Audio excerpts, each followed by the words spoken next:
Су ресурстары маркетинг жауапкершілігі шектеулі серіктестігі бас директорының орынбасары Бекжан Ешімбетов тұтынушылар сұрақтарына отырар телеарнасының тікелей эфирінде жауап берді. Ол кәсіпорынның жаз маусымына өтуі, суды үнемдеп пайдалану турасында мағлұматтар берді.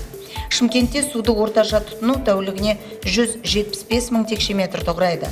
Жазды күні бұл көлем өзгеретіні заңды. Күнделікті тұтынатын су көлемі шамамен 250 мың текше метрге дейін жетуі мүмкін. Кәсіпорын мамандары жазғы маусымға дайындық жұмыстарын, су жинау орындарын жөндеу және желілерді қалпына келтіру жұмыстарынан бастады. 2 резервуар су жинақтағыштары пайдалануға берілді. Суды үнемдеу мәселесі су ресурстары маркетинг жауапкершілігі шектеулі серіктестігі үшін өте өзекті мәселе. Кәсіпорын өз тарапынан жасырын тұстарда ағып жатқан суды анықтап, оның алдын алумен үнемі айналысады. Себебі судың негізсіз ағылуы бірінші кезекте тұтынушыға тиімсіз. Бұл бағытта бірқатар жетістіктер де бар.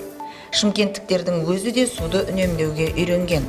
Тікелей эфир барысында Бекжан Ешімбетов үйішілік инженерлік желілер тақырыбында қозғады. Шымкентте 1000-нан астам көп қабатты үйлердің пайдалануға берілгеніне бүгінде жарты ғасырдан астам уақыт өткен.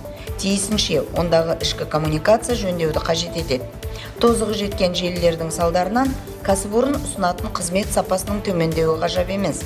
Тұрғындар өзін-өзі басқару ұйымдарын құрып, үйішілік желілерді жөндеуді шұғыл қолға алуы керек.